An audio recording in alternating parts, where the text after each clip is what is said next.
Guys, meron tayong bagong tutorial ngayon or bagong update sa ating Ruiji. So, sampulan ko lang kayo, no? So, any idea lang sa bago nating update. Dito sa portal natin, meron na tayong magkakaroon tayo ng tab option dito na other configuration. So, para hindi kayo maguluhan, sample lang naman to. Ang gamit kong device dito is Compass. So, implement ko to sa Ruiji. So, ngayon, umpisahan natin. So, pag nag-login kayo sa Luigi natin na OpenWRT, makikita nyo itong other configuration. Pag kinlik nyo yan, ayan, meron tayong sub menu na IP address, bridge VLAN, operating mode, client list, wireless setup, zero tier, product info, and system update. Itong mga yan, actually hindi pa yan working. So, ang i-aano ko pa lang sa inyo na working ito is yung bridge VLAN. Yan. So, umpisahan natin kay bridge VLAN. So, ituturo ko lang sa inyo kung paano gumagana ang multi-VLAN. So, dito, pwede kayo mag-set ng VLAN ID. So, hindi na kayo magmamanual na setup. Based dun sa aking video tutorial nung una. Pero pwede nyo pa rin gawin yan kung kayo ay mag-set lang ng o mag-change ng VLAN ID. On the other way, mas madami kang gagawin doon. Instead dito, magpapalit ka na lang ng VLAN ID. Yan. Bawa 2013. Gusto ko siyang gawin 13. And then dito, pwede mong palitan yung tag port. Kung gusto mo is LAN 1, LAN 2, or LAN 3. Yan. So sa atin, usually naka-LAN 3, no? So, kung gusto mong LAN 1, piliin mo si LAN 1. And then, save and apply mo lang. Yan.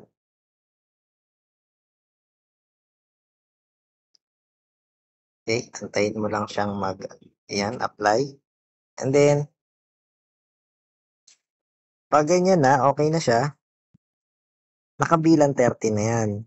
So, paano mo malalamang applied yung ating system? So, pumunta ka dito. So, by checking your configuration before, no? Ayan. So, napalitan na yung bridge VLAN na 13. Ito lang naman mapapalitan dyan eh. Default, local APN, default VLAN. Ayan. So, currently, disable ko muna yan. Ayan. So, itong try nating enable para makita yan. No? Naka-default VLAN 13 na siya. Yan. So, hindi na natin i-edit. Nakita niyo naman na. Yan.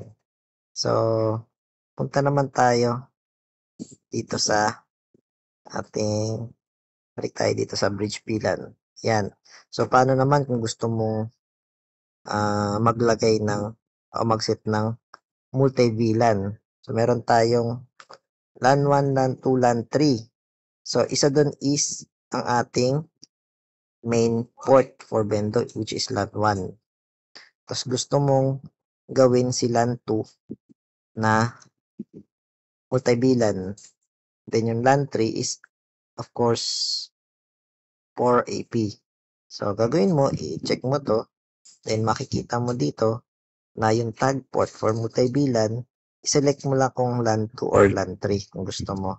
Yan. So, LAN 2. Then, maglagay ka dito ng VLAN ID na gusto mo na 30. Yan. So, dito meron siyang ang range ng VLAN, multi-VLAN ID na gagamitin mo is 424094. Yan. Then, accept mo na yung VLAN 13, of course. So, yan.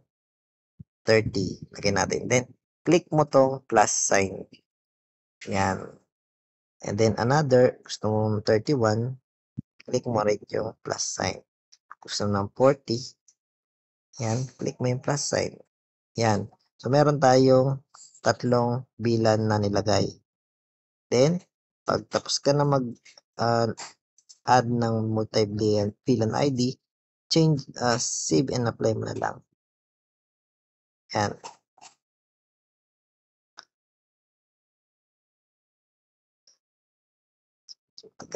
Ayan. So, paano mo malalaman na nag-apply yung iyong multibilan? So, here, punta ka dito sa network interface. Then, sa interfaces mo, makikita mo ngayon dapat dito yung kinreate mong multibilan. Yan. Multibilan 30, multibilan 31, and multibilan 40. Yan. So, ibig sabihin, meron ka yung uh, port mo for anong port nilagay natin? LAN 2 is pwede mo na siyang gawing multibilan. Yan. So, nakaset na siya as multibilan. Yan. Paano naman kapag dinisable mo to? So, pwede mong i-edit yan. So, dito, hindi mo siya ma-edit. Ang gawin mo, i-click mo yan. Erase mo yung X, and then, pagta mo lang ng panibagong multibilan. Yan. And save and apply. So, kanina 40. Ang ginawa natin 41. Then, dito,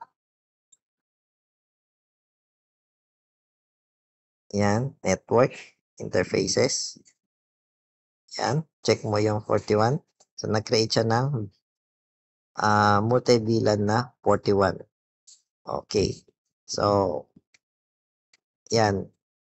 That's how multibilan works. Then, paano naman kung gusto mong bumalik ng walang multibilan? Uncheck mo lang. Then, make sure na kapag in-uncheck mo to, kasi pag in-uncheck mo na to, lahat ng registered multibilan dito is mabubura na. Yan. Pakita ko sa inyo.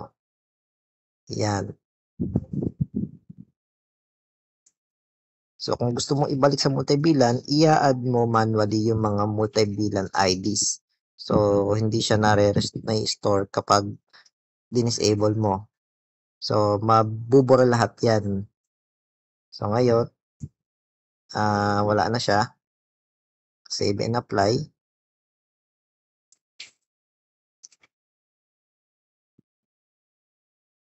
Okay. Yan. Then, punta ka sa network, interfaces. Yan. Makikita mo na nawala na yung multibilan. Yan. Okay. Nawala na, no? So, hindi ka na naka-multibilan. Instead, naka-dual AP ka na. So, dito mali yung mga ports dito. So, ayan. Ayan.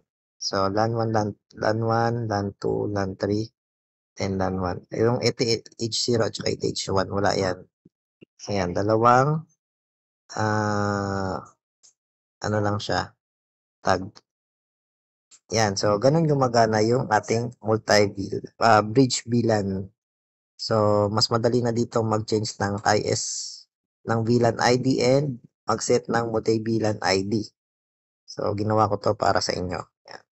Then, dito, although working itong IP addresses, so, hindi ko sinasuggest na dito kayo mag-change. So, this is still under development. So, pwede namang gamitin. Ayan, dito, pwede mong i-change yung pinaka router's IP, which is yung ginagamit natin as pang-bypass, no? And dito, static IP, para naman to kapag sa mode to eh. So, currently, not working pa yung mode natin. Huwag nyo muna subukan kasi baka masira ang inyong configuration. Then dito, ang pwede nyo lang baguhin is IP na default LAN at saka itong VLAN 80. Yan. So, pwede kayong mag-set ng kahit anong IP dito for bendo only to Ito yung access point, yung AP para ma-access mo tong Ruigi.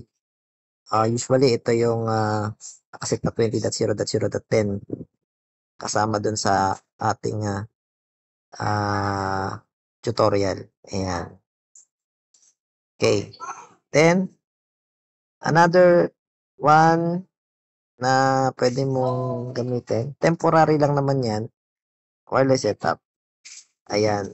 So, dito, hindi nakalagay yung 5G kasi 2.4 lang siya. So, dalawa yung nakalagay dyan. Si admin and then yung SSID. So, ikaw nang bahala.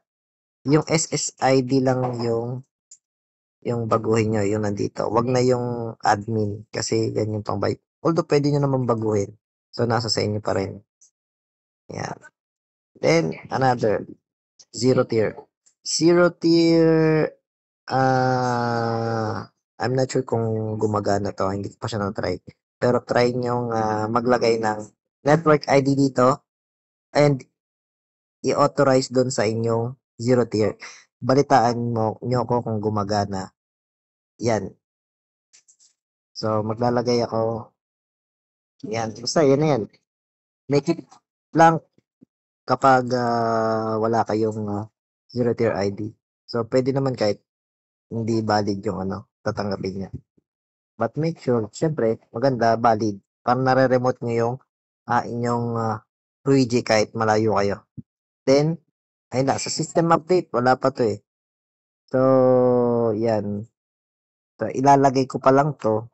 In case na, sorry, in case na magkaroon ako ng update, dito yung magiging path natin. Yan. So, ngayon, hindi pa working yan. So, wala yan sa menu. So, ilalagay ko lang yung mga currently working. Yung client list, wala pa to. Ito yung operating mode. So, currently, hindi pa siya working. So, wag nyo subukan to. Kasi baka masira lang yung configuration nyo. Working mode. O, yan. So, pwede nyo kasi siyang set ng access point mode or VLAN. So, currently, naka-VLAN mode dapat yan. So, di ba, hindi siya naka-router mode siya nung una. So, dapat naka-VLAN mode. So, ito, hindi pa to fully developed. Under development pa yan. Yan. So, yan lang yung pwede kong ma-share sa inyo. And, product information. Tingnan natin. Product information, ito yung pag-display lang ng inyong info nung Luigi. Ayan, kung kailan siya na-update, kung kanino, of course, name nyo to. OS release, makikita nyo dyan yung version ng ginamit nating OpenWRT. Then, device model, Luigi. Then, serial number, lagay ko dyan dito, tsaka yung maka-address ng inyong Luigi.